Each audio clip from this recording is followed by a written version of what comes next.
নীরবে একটা বনকে সুগন্ধির স্বপ্নে ভরিয়ে তুলে কে জানেন? চারিদিকে হাঁটতে থাকবেন, আপনার নাকে এসে একটা মিষ্টি সুবাস ধরা দেবে। আপনি আশেপাশে খুঁজতে থাকবেন, কোথাও খুঁজে পাবেন না। যদি একটু আরও ভালো করে খুঁজতে যান, হঠাৎ করে আপনার চোখে ধরা দিবে। কে সে জানেন?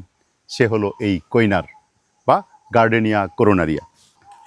এই ফুলটা প্রথম যখন ফুটে তখন হালকা হলুদ থাকে, ধীরে ধীরে ফুলটা যখন পরিপক্ক হয় তখন এটার কালারটা একদম আরও গাঢ় হয়ে যায় এবং চমৎকার সুগন্ধযুক্ত।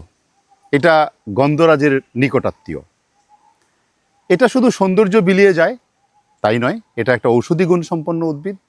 এই উদ্ভিদের বিভিন্ন অংশে ফ্ল্যাভোনয়েড, টার্পেনয়েড, অ্যান্টিঅক্সিডেন্ট যৌগ পাওয়া যায়, যা শরীরের কোষকে ক্ষতির হাত থেকে রক্ষা করতে সাহায্য করে।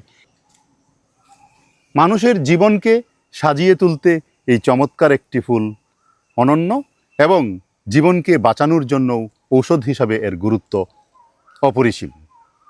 ডাল বা ছালের রস বা কাথে জ্বর, আমাশয় ও পেটের পীড়ায় ব্যবহার করা হয়ে থাকে।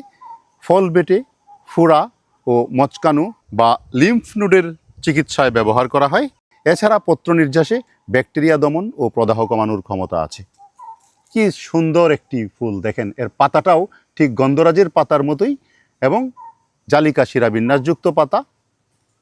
সবচেয়ে আকর্ষণীয় হচ্ছে এর ফুলের সুগন্ধ। যাই হোক, লোকজ চিকিৎসায় এই গাছের পাতা, ছাল, ফুল ও শিকড় ব্যবহার করা হয়।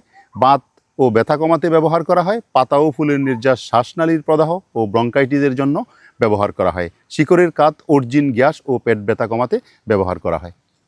তবে এটি যেহেতু একটি ঔষধি উদ্ভিদ, এটাকে ঔষধ হিসাবে ব্যবহার করতে হলে অবশ্যই একজন চিকিৎসকের পরামর্শ নেওয়া উচিত।